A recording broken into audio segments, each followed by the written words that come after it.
Update 35 Return to Carn Dum is about to launch for the Lord of the Rings Online, and this update has many exciting things, but the biggest note is all of the revamps. I call this update the update of revamps because we have the Captain Revamp, the Warden Revamp, the Power Revamp, the Revamp to Mastery and Damage Calculation. We also have a revamp to the Last Homely House. And there might be even more that I'm forgetting, but even on top of all those changes coming to the game, we also do have new content with a new instance cluster.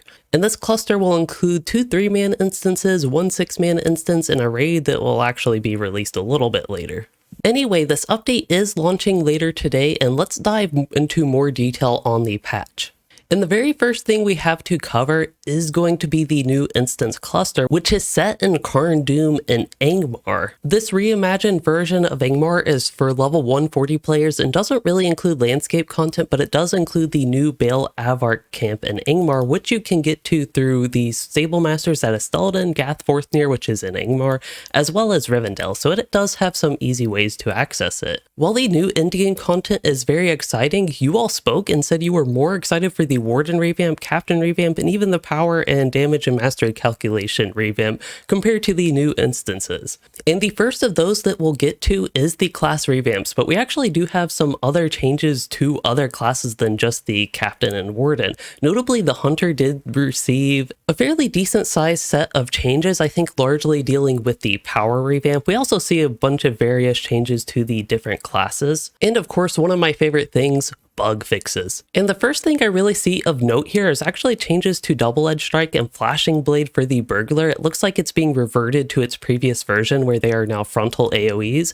I think that's a good quality of life improvement with these, and they have 5 base targets. Before we dive into the Captain and Warden, I did also want to point out with the Hunter, generally the changes going on are going to be changing how power recovery mechanics are in their building options, as well as how certain abilities interact with power, such as Burn Hot, which notably now increases power costs compared to reducing it as it previously was. And along with this, we do see that Endurance Stance has been improved in terms of its power cost mitigation to 20%. Notably, Press Onward also does not grant power, but now it will actually give a run speed buff and increases your morale. It gives you a heal. And then an important trait for a blue line hunter is Bow of the Righteous, but this has actually been moved from the blue tree to the red tree at a similar point in the trait tree. Oh, and on top of that, it's actually going to be an active ability instead of a passive ability with a short duration buff and long cooldown to cause your attacks to restore power. And similarly with the power mechanics, improved intent concentration, that trait is going to be more easily accessible, being moved to the second row, as well as having better power restore. And Strength of the Earth is not channeled. That's a huge quality of life improvement, at least for me it will be, and it's instead going to just give you power over time, and on expiration it will give an increased damage buff for 20 seconds. That's pretty substantial. And you can actually, in addition to just the power restore gives, you can get an even stronger damage bonus on the buff for rank 2. I also personally find it kind of ironic that the Lore Master power restores have been nerfed with this power update, so the cooldowns are increased on their share the power abilities. But they actually have had improved healing, with Light of Hope having the cooldown reduced to 10 seconds from 30 seconds. That's a huge change, as well as Water Lore having an initial heal will make it a lot more just player friendly is how I would describe it. Instead of just having heal over time, you get a little bit of initial heal with it. I like that actually. The most notable thing for me with the Minstrel is actually going to be the change to Court of Salvation. This is a very short cooldown skill that you can use as a blue line minstrel, and it's an immediate ability, or at least was prior to this update.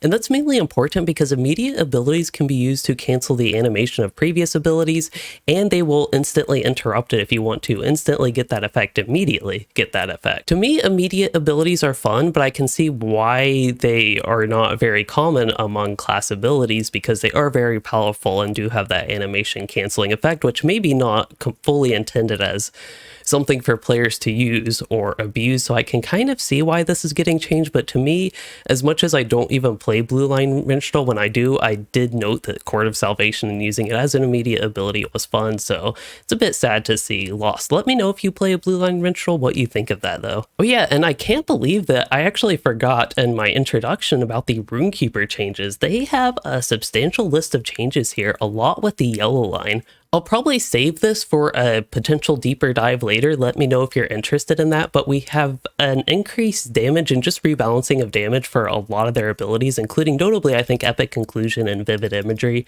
would be the two big ones, but they have also changed how you build and consume battle attunement a little bit, especially in the yellow line. And really thinking with the Runekeeper update and even some of the other more minor class changes, they're all overshadowed, of course, by the Captain and Warden revamps. So for a brief overview, the Captain revamp mainly focuses on improving the blue line spec and improving its healing, especially dedicated single target healing, so it can viably fill the healer role where it was not quite able to previously, especially in a smaller group setting and even a larger group setting such as a raid. So there's a whole lot of changes to help make that happen. You will notice probably a little bit of a decrease in your passive AoE healing though. And with the red line, one of the very big significant changes besides just general balance changes is going to be a huge improvement to the solo capabilities and solo damage of the red line captain. They will have a new stance that converts a lot of their abilities to be solo oriented rather than group buffing oriented. This does mean you lose your buffing capabilities, or at least some of them, so you won't be quite as strong in a group, but you'll be much stronger solo, and maybe even in 3-man or duo content you could consider going in the solo stance to greatly boost your damage. This will change the effect of a lot of abilities, and besides just overall improving their damage, that is. And by the way, I also have an announcement for the Captain revamp. I plan to try something that could be a bit dangerous in making a hardcore Captain character to progress through the game with, and when this character dies or gets defeated in LOTRO, he will be deleted and at least no longer played. Let me know if you have ever tried a hardcore type challenge in LOTRO. I know it's not very typical for a game like this, but I'd be curious to what people have experienced, if they've even tried it or what they think about it. I'm super excited to get to that though. Anyway, thinking about a solo captain made me think about that. For the yellow captain, there's not quite as many changes compared to the previous two lines, but there's still a decent bit here if you're interested in that and how the new captain tank will play. I also should point out that for like the general captain, you do get this new ability, Defensive Strike. I think it used to be previously in the game. I honestly don't remember that, but it's going to be a new standard melee skill. And also of note, Gallant Display, which is one of my favorite abilities in the entire game, is now being given to captains for each spec. So there will be a blue line version of it that's oriented towards healing. There will be a red line version of it that's oriented towards damage, and a yellow line version of it oriented towards tanking. I am super excited just for that one ability to be made for all three specs of the captain. I'm probably going to love that. To me, it really is one of the quintessential captain abilities in the game, and it just makes sense for it to not be stuck in the blue line. And now at last we have the Warden, but definitely not least because, as you all know, it is my favorite class in the entire game and basically in the entire MMO genre because of how unique it is. So one of the big things coming with the Warden changes is a revamp to the gambits themselves, in particular making them more consistent between what you would expect in the gambit line itself, as well as between melee and range stance. So now gambits will be the same whether in your melee, in the fray stance, or in the ranged assailant stance. Wardens also do have new mechanics with at least change mechanics with the gambit chains and the way they work, but also new mechanics which the gambit chains are involved in with advanced techniques. So these are going to be normal cooldown based skills for the Wardens, but they will be improved by these advanced techniques which are interactive with the gambit system. So there is still some interaction with the gambit system, even though they are normal abilities that you're free to use completely outside of gambits. So there are a whole lot of specific details here between the different gambits and the gambit lines and all that sort of stuff going on. And even for the class as a whole, there's actually a lot of new gambits. You won't have certain gambits only stuck for certain specs, as in Blue Line Warden is not going to be the exclusive spec for some defensive gambits, which is actually really nice. But for the other changes, I guess first we can cover the blue line because that is already here, but basically Warden blue line is being buffed. There's a lot of ways that that's happening, but there's going to be a lot more damage mitigation and damage prevention, as well as more viable healing. You'll actually have a lot more self buffs to maintain. And one of their huge weaknesses before was the lack of emergency abilities, and especially with advanced techniques, you will have more emergency abilities and emergency ways to heal and mitigate damage. So I am definitely looking forward to trying out Warden tanking as well. And then finally, with the yellow line, that is actually being removed as a specialization. You can no longer spec as a yellow line Warden, as unfortunate as that is, there are a whole lot of other positive changes coming to the class, including, I think very notably, a lot of the old yellow line stuff. You can actually get a lot of that as a red line warden now. So at the cost of losing yellow line, I think we'll have a much improved red line warden. If you're wondering what the yellow line, because there still will be the yellow trait tree, you just can't specialize into it, that will have supplemental traits for the red and blue line wardens, much like the minstrel and brawler class. Again, if you're interested in these changes and a lot of the specific details, I can recommend you check out the patch notes, or I will cover some of these in more detail later, and that applies not just to the warden but for all classes. Oh, and one of the revamps that I did not mention in the intro was crafting. Speaking of crafting, I am crafting my way towards 15,000 subscribers, where I will be making a special video. Currently I'm at 14,000, which is a major milestone, and I want to thank you all for all the support along this way. And if you enjoy the content, please consider subscribing to help me get to 15,000 and closer to that video. And crafting is going to be getting revamped. Probably it's going to be a little bit slow, like throughout this year, 2023 and even beyond, and we'll probably see a bigger changes coming with the new expansion, but we might start seeing a little bit of that in this update 35.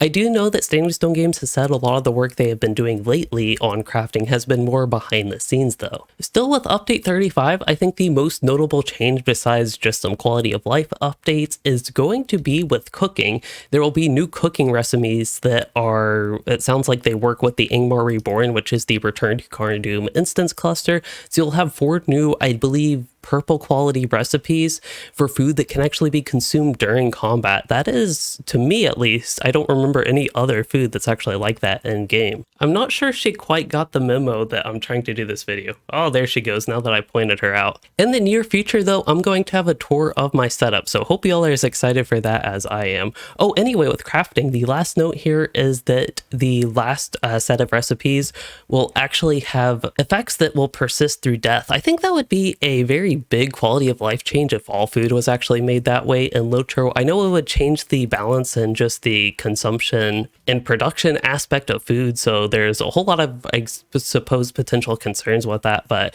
it would be a good quality of life improvement, I think. Anyway, I'm actually really excited for that food, and I hope it's not just because I'm hungry right now. And we are finally up to revamp number like 5 or whatever it is with damage. So we have changes to how mastery is going to be calculated within damage. So it used to be that damage boosting effects, I would actually call this a bug, and it's basically a bug that's been in the game so long I think it's been considered a feature, but they have fixed this bug where the damage calculation with certain effects used to be a lot weaker than their numbers would suggest. And now that mastery is going to be treated as a separate multiplier, a lot of these damage boosting effects will actually do what you basically expect. If it says plus 10% melee damage, you can expect to get plus 10% melee damage now. So there are some important things that you will see with how damage is going to be referenced in traits and things like that. And what I want to focus on here is that damage modifiers with things like plus 10% damage. So if it is additive, it will be plus 10% like this.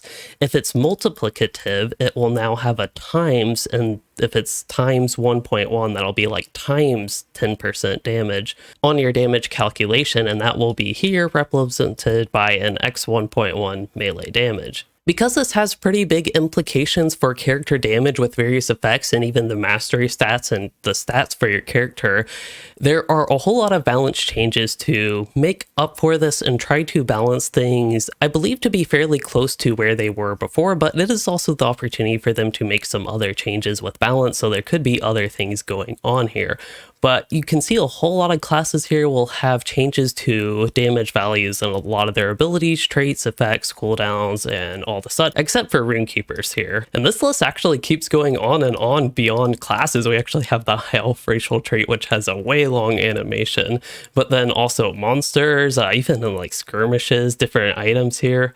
Wow, that list really goes on and on, but I think it is a good thing. They're being, I think, pretty inclusive of all the changes that are actually coming with that. Oh yeah, I completely forgot about this actually, but the Delving Revamp, that is another revamp to add to the long list of revamps coming in this update. So first of all, Delvings have been added to the 3-man instances school and library at the Myrdyne, so this will have pretty similar loot and the such to what you would have with a regular Delving. It's just available for a 3-player instance now. Along with that, they have changed a little bit how the difficulties and tiers work for Delving. Delvings. So notably, they have added tiers 11 and 12, and that means for tiers below that, there have been some slight balance changes, and I think the biggest note here is that tiers 5 through 10 are going to be relatively easier.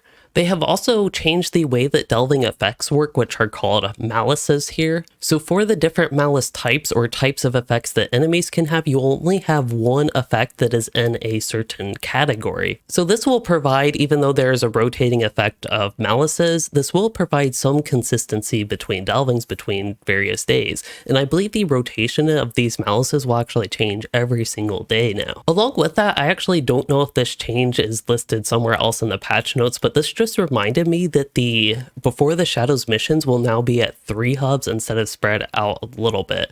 We'll see if we get to that later so I can actually remember the exact hubs though. But basically you won't have to travel quite as many places to actually get your Before the Shadows missions done, and now updated Before the Shadows Delvings if you check those out. And here, if you are curious, these are a lot more specific changes to the delving malices and various effects that they give. But beyond that, a couple exciting things is, as funny as it was, you no longer can actually get rotten fruit and lumps of coal from any delvings that you run. I'm sure a lot of people will be excited for that, but I personally did find it comical. I suppose if it was not at the cost of something else, that would be fine, but because this did essentially cost you something else in the loot tables, it was never fun to actually get out. I do think this is an improvement. I also do want to point out with the Extraordinary Delving Chest, this is a rare chest that can drop in your delvings, and it's more likely, so it has highly desirable loot, but it's more likely to now drop in the school and library, so the 3-man delving instances rather.